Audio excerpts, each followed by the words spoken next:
गर्मियों की शुरुआत में सेंट्रल पार्क में टूरिस्ट हंसी खुशी से मौज मना रहे थे, लेकिन तभी हल्की सी हवा का झोंका गुजरा और सारी चहल पहल अचानक से थम गई, मानो समय थम गया हो। लोग अपनी जगह पर जम गए, वो हिल तक नहीं पा रहे थे। सड़क के किनारे बैठी एक लड़की को कुछ गड़बड़ महसूस हुई तो वो अपनी सहेली को सावधान करने के लिए उसे बस बोलने ही वाली थी कि अचानक उसकी नज़र उसकी आंखों पर पड़ती है। वो एकदम से अजीब हो चुकी थी। अगले ही पल उसने अपनी हेयर पिन निकाली और अपने गले में ही घोंप दिया। बाकी लोग भी एक एक करके गिरने लगे। वो एक कंस्ट्रक्शन साइट पे काम कर रहे थे तो यहाँ पर ठेकेदार देखता है कि एक मजदूर अचानक से वहाँ पर नीचे गिर जाता है, जिसके बाद वो सोचता है कि ये एक घटना है, लेकिन तभी अचानक से सैकड़ों आदमी बिल्डिंग से कूदने लगते हैं। अब यहीं से सीन शिफ्ट होता है और हम कहानी के हीरो, जिसका नाम निक होता है, उसे देखते हैं। वो अपनी क्लास ले रहा था। वो एक साइंस टीचर था। वो अपनी क्लास में लेक्चर दे ही रहा था कि तभी प्रिंसिपल वहां पर आती है और उसे अपने ऑफिस में बुलाकर ले जाती है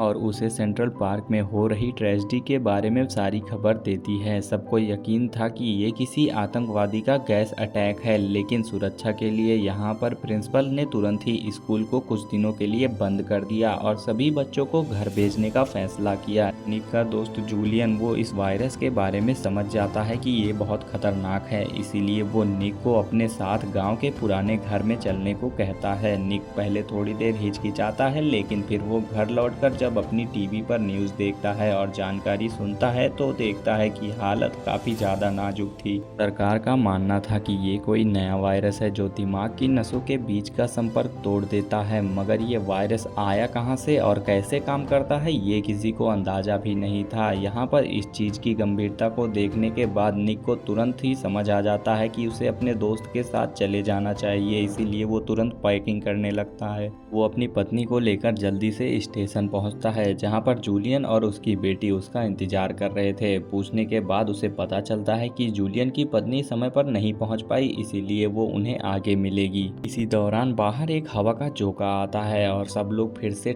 थम जाते हैं। पुलिस वाला अपनी ही गन से खुद को शूट कर लेता है। थोड़ी देर बाद सभी लोग एक एक करके उसकी गन से खुद को शूट कर लेते हैं। जैसे ही ये खबर यहाँ पर ट्रेन में पहुँचती है, सब लोग डर जाते हैं क्योंकि ऐसी खबर उन्होंने पहली बार सुनी थी। जूलियन बार बार अपनी पत्नी को फोन करता है, लेकिन नेटवर्क ना होने की वजह से वो उससे कनेक्ट नहीं हो पा रहा था। भी अचानक से ट्रेन रुक जाती है। सभी लोग डर जाते हैं। उन्हें लग रहा था कि फिर से यहाँ पर वही वायरस फैल गया है, लेकिन यहाँ पर निक जैसे ही लोको पायलट से पता करता है तो वो उन्हें बताते हैं कि यहाँ पर सामने का सिग्नल कट चुका है, जिस वजह से वो आगे के रास्ते पर नहीं बढ़ सकते। खुशकिस्मती से वहीं पर एक रेस्टोरेंट था और सब लोग वहीं पर खाना खाते हैं, लेकिन इसी दौरान सबकी मोबाइल पर न्यूज़ आ रही थी उन घटनाओं की, जिसे देखकर उन लोगों का दिल दहल जाता है क्योंकि वो बहुत ही खतरनाक होती हैं। लोग अपनी अपनी जानें खुद ही ले रहे थे। तभी सरकार की तरफ से एक न्यूज़ आती है, जिसे देखने के बाद इन्हें समझ में आ जाता है कि ये वायरस हवा में फैल रहा है और इसी वजह से लोगों पर हमला कर रहा है और ये यहाँ पर एकदम सेंटर में फंसे हुए हैं। तभी अचानक से लाइट चली जाती है, जिस वजह से यहाँ पर सभी लोगों में भगदड़ मच जाती है। लोग अपनी जान बचाकर भागते हैं। निक के पास गाड़ी नहीं थी, वो सबसे लिफ्ट मांगता है, लेकिन सब अपनी जान बचाने के लिए भाग रहे होते हैं। तभी उसे एक आदमी अपने साथ बिठाने के लिए राजी हो जाता है, लेकिन जूलियन कहता है कि मैं अपनी बीवी को ढूंढने जा रहा हूँ, बस तुम मेरी बेटी को अपने साथ ले जाओ और इसका ख्याल रखना। और दोनों अलग अलग रास्तों पर जाने लगते हैं। तभी यहाँ पर जूलियन की नज़र पेड़ से लटक रही लाशों पर पड़ती है, जिसे देखने के बाद उसके साथ वाली लड़की बहुत घबरा जाती है, जिसे वो किसी तरह शांत करवाता है और फिर वो लोग गाड़ी के हर सुराख को बंद कर देते हैं ताकि हवा ना आ सके। लेकिन तभी उसकी नज़र ऊपर छेद पर पड़ती है, जिसकी वजह से यहाँ पर हवा घुस जाती है। गाड़ी रुकती है और थोड़ी देर बाद तेज से स्पीड में जाकर पेड़ से टकरा जाती है, जिस वजह से सब लोग मर जाते हैं। और यहाँ पर जूलियन बाहर निकलता है और रोड पर बैठकर अपनी जान ले लेता है। आगे बढ़ते समय उन्हें कई सारी लाशें देखने को मिलती हैं। वो समझ जाते हैं कि वहाँ भी वायरस फैल चुका है। फिर वो लौटते हैं और तभी उन्हें एक मिलिट्री का जवान मिलता है। वो उन्हें आके बताता है कि आगे वहाँ पर बहुत खतरा है, सभी लोग अपनी जानें गंवा रहे हैं। लेकिन तभी यहाँ पर कई सारी गाड़ियाँ आती हैं, वो भी वायरस से बचने के लिए भाग रहे होते हैं और थोड़ी देर बाद यहाँ पर लोगों की भीड़ लग जाती है। भीड़ में खड़ी एक महिला के पास उसकी फैमिली का फोन आता है और उसमें से जोर जोर से हवाओं की आवाज़ आ रही थी और कई सारी चीखने की भी आवाज़ आ रही थी, जिसे सुनने के बाद निक समझ जाता है कि वायरस वहाँ भी फैल चुका है।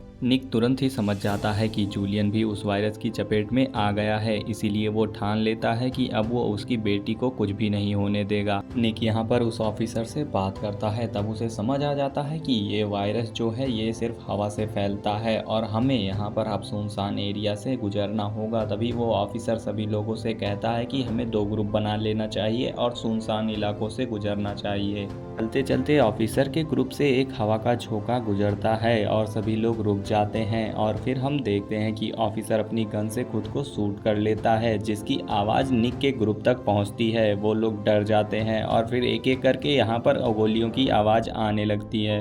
थोड़ी देर बाद ही वो हवा का झोंका इन लोगों के भी पास पहुंच जाता है, जिसे देखते ही ये लोग डर जाते हैं और अपनी जान बचाने के लिए आगे की ओर भागने लगते हैं। भागते भागते वो एक गाड़ी तक पहुंचते हैं जिसमें लगे रेडियो पर इमरजेंसी न्यूज आती है, जिसमें बताया जा रहा था कि सभी लोग अपने घर में ही रहें और अपने घर के दरवाजे और खिड़कियों को लॉक कर दें ताकि कोई भी जहरीली हवा उनके घर में ना घुस सके। इसीलिए निक सबको लेकर एक घर में पहुंचता है, लेकिन वो एक मॉडल हाउस था, यानी कि वहां पर रखी हर चीजें सिर्फ दिखाने के लिए बनाई गई थी। निक एक पौधे को देखता है तो उसे पता चलता है कि वो सिर्फ प्लास्टिक का है। वो लोग बाहर निकलते हैं तो देखते हैं कि लोगों का ग्रुप आता है जो अचानक रुक जाता है। निक सबको भागने को कहता है और खुद वहीं खड़ा हो जाता है और सब कुछ देखता है। तभी एक आदमी ग्रास कटिंग मशीन चालू करके उसके नीचे लेट जाता है और अपनी जान दे देता है। वो सभी भागते हुए काफी आगे आ जाते हैं। रास्ते में लड़का उससे कुछ सवाल करता है, लेकिन तभी निक उसे डांट देता है। तभी उन्हें रेडियो मिलता है जिस पर वो इमरजेंसी न्यूज सुनते हैं और पास के जगह पर जाने को कहते हैं। उसकी पत्नी को एक घर नजर आता है।